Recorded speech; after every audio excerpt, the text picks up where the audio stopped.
नमस्कार साथियों। सच की बात के इस नए एपिसोड में आपका स्वागत है। मैं द्विजेंद्र तिवारी। तो बिहार वासियों, अब जो है तेजस्वी यादव और राहुल गांधी को एक और दोस्त मिल गया है। और ये दोस्त कौन है? ये दोस्त हैं राज ठाकरे। सुनकर आपको बड़ा अजीब लग रहा होगा, बड़ा अटपटा लग रहा होगा कि कहाँ, अभी तो बिहार विधानसभा में वोटिंग बाकी है, चुनाव चल रहे हैं, और ऐसे में मैं ये क्या बात कर रहा हूँ, या मैं ऐसा क्यों कह रहा हूँ। मैं ऐसा इसलिए कह रहा हूँ कि 1 नवंबर को मुंबई में एक मोर्चा निकाला गया। इस मोर्चे में राज ठाकरे शामिल हुए और उनके साथ ही कांग्रेस शामिल हुई, और जितने भी भाजपा विरोधी गठबंधन के जो सक्रिय नेता हैं वो यहाँ शामिल हुए। तो जाहिर सी बात है, अब जो राज ठाकरे साहब हैं वो इंडिया गठबंधन का हिस्सा बनने की तैयारी में है। अब अगर हिस्सा बनने की तैयारी में है तो जाहिर सी बात है कि वो तेजस्वी के दोस्त हुए, राहुल गांधी के दोस्त हुए। अब तेजस्वी यादव जी, अगर आपको याद हो तो पिछले लोकसभा चुनाव में मुंबई में एक बीकेसी का मैदान है, वहां पर उन्होंने हिस्सा लिया था। तो इस मैदान में तेजस्वी खूब दहाड़े थे, और वहां पर ठाकरे परिवार के उद्धव ठाकरे जी थे। तो एक ठाकरे तो उनके पहले से ही दोस्त हो गए हैं, और दूसरे ठाकरे, राज ठाकरे, अब उनके दोस्त हो गए हैं। अब राज ठाकरे की राजनीति क्या है, ये किसी को बताने की जरूरत नहीं, और वो सही है या गलत है उसे ठहराने का अधिकार मुझे तो कम से कम नहीं है। अगर राज ठाकरे कोई राजनीति कर रहे हैं तो ये उनकी अपनी सोच है, उनकी अपनी पार्टी की नीति और रणनीति है। अगर वो मराठी भाषियों के हित में कोई बात आवाज उठाते हैं तो उस पर मैं टिप्पणी करना ठीक नहीं रहेगा। लेकिन मैं इस बात पर टिप्पणी जरूर कर सकता हूँ कि उसकी वजह से जो हिंदी भाषी हैं, उत्तर भारतीय और बिहारी हैं, उन पर जो हमले होते हैं वो बड़ा कष्टदायक होता है। लेकिन लगता है तेजस्वी यादव इसे भूल गए हैं। और ये राज ठाकरे का आज का इतिहास नहीं है। जब वो बाला साहेब ठाकरे के समय में भी शिवसेना में थे, तब भी कल्याण में कई जो परीक्षार्थी आए थे, वो रेलवे स्टेशन पर सोए हुए थे, और वहां उठा उठा कर उन्हें पीटा गया था। ऐसा नहीं कि पहली बार उन्होंने जो बाहर से आए परीक्षार्थी हैं उन्हें पीटा था। 19 अक्टूबर 2008 में भी ऐसा ही हुआ था, जब उन्होंने, यानी उनकी पार्टी के कार्यकर्ताओं ने, बाहर से आए परीक्षार्थियों को इसी तरह पीटा था। खैर, 2008 का तो समय बड़ा ही विवादास्पद रहा, बहुत हंगामा हुआ था। और 2008 में सबसे ज़्यादा एमएनएस यानी महाराष्ट्र नवनिर्माण सेना ने उत्तर भारतीयों के खिलाफ हमले किए थे। तमाम टैक्सियां तोड़ी और कई लोगों को मारा पीटा। मतलब चलती हुई लोकल ट्रेन में नाम पूछकर और उनका उनकी जाति पूछकर, जाति से जब पता चला कि ये उत्तर भारतीय हैं, उन्हें पीटा गया।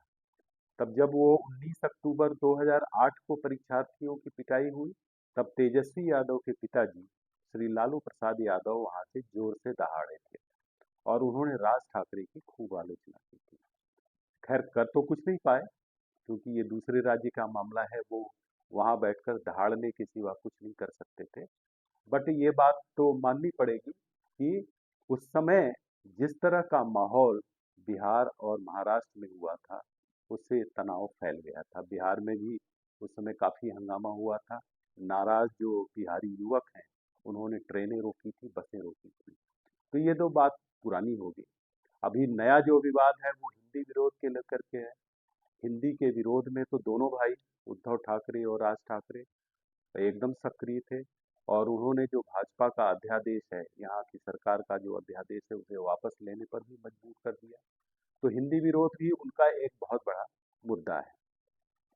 तो अब कुल मिला के ये बात आप सोचें, आप बिहार के जो मतदाता हैं, आप सोचें कि किस तरह के गठबंधन बन रहे हैं।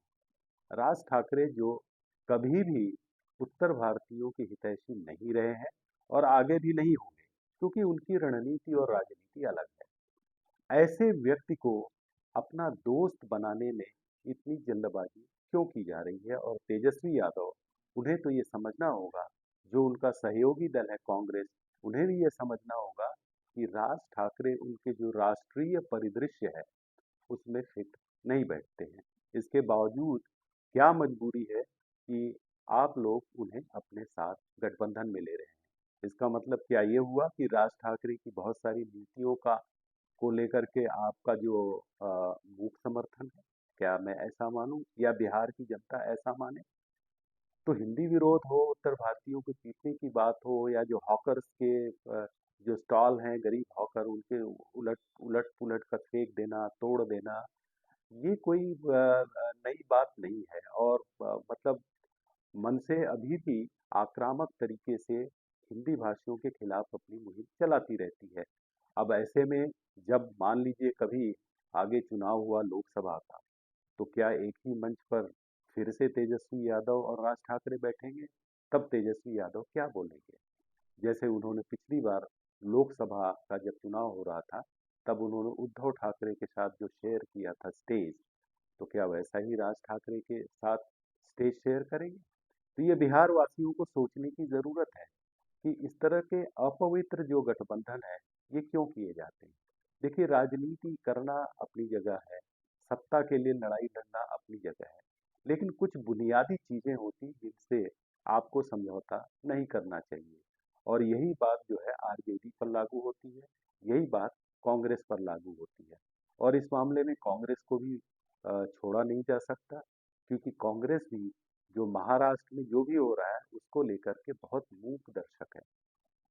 अब चाहे हिंदी विरोध का ही मामला ले लो, जब हिंदी विरोध पे दोनों ठाकरे बंधु यानी उद्धव और राज ठाकरे आक्रामक थे, उस समय भी कांग्रेस के जो स्थानीय नेता है वो उनके साथ ही थे। कई लोगों ने खुलकर समर्थन भी किया। तो बड़ा आश्चर्य होता है कि जब पार्टी आलाकमान जो दिल्ली का है, वो इन सारी बातों को उपेक्षा करता है, उन पर मौन रहता है।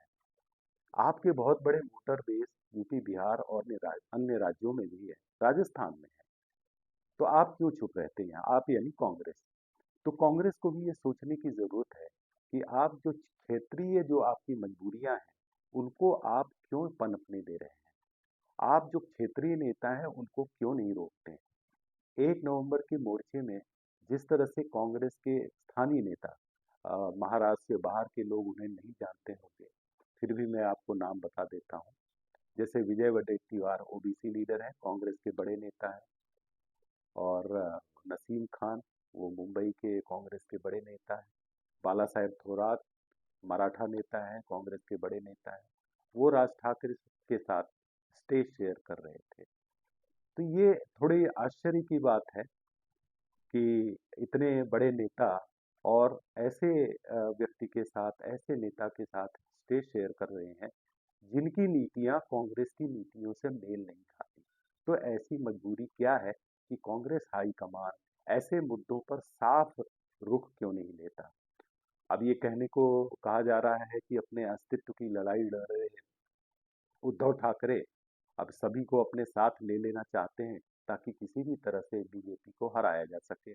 आगे जो भी चुनाव आए, चाहे महानगर पालिका के हो या कोई भी चुनाव आए, उसमें वो चाहते हैं कि बीजेपी को हराया जाए।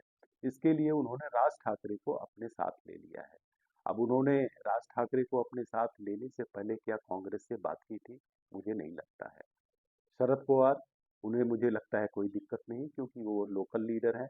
भले अपने आप को वो राष्ट्रीय नेता कहते हैं, लेकिन शरद पवार महाराष्ट्र के नेता से आगे अभी तक नहीं बढ़ पाए हैं। ये अलग बात है कि दिल्ली में उनकी पूंछ काफी, तो राष्ट्रीय नेता के रूप में तो वो नहीं सब पहचाने जाते हैं। तो ऐसे में तो कांग्रेस का बहुत बड़ा रोल था। कांग्रेस चाहती तो उद्धव ठाकरे को कह सकती थी कि भाई इन महाशय यानी श्री राज ठाकरे को आप दूर ही रखें, क्योंकि वो हमारी नीतियों से मेल नहीं खाते। इसके बावजूद कांग्रेस क्यों चुप रही? इस पर कांग्रेस हाईकमान, कांग्रेस के समर्थकों, मतदाताओं को सोचने की जरूरत है। बहरहाल, अब बिहार में विधानसभा चुनाव एकदम आखिरी दौर में है, और तेजस्वी यादव वहां पर कोशिश में है कि वो नीतीश को हरा सकें और गद्दी पर कब्जा कर सकें। तो ऐसे तेजस्वी यादव को नया दोस्त राज ठाकरे मुबारक हो। आज के लिए बस इतना ही।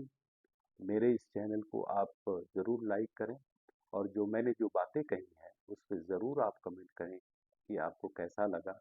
मेरे इस चैनल को आप ज़रूर सब्सक्राइब करें और अपने दोस्तों को भेजें ताकि मैं इसी तरह आगे नई जानकारियों के साथ आपके सामने पेश होता रहूँ। धन्यवाद।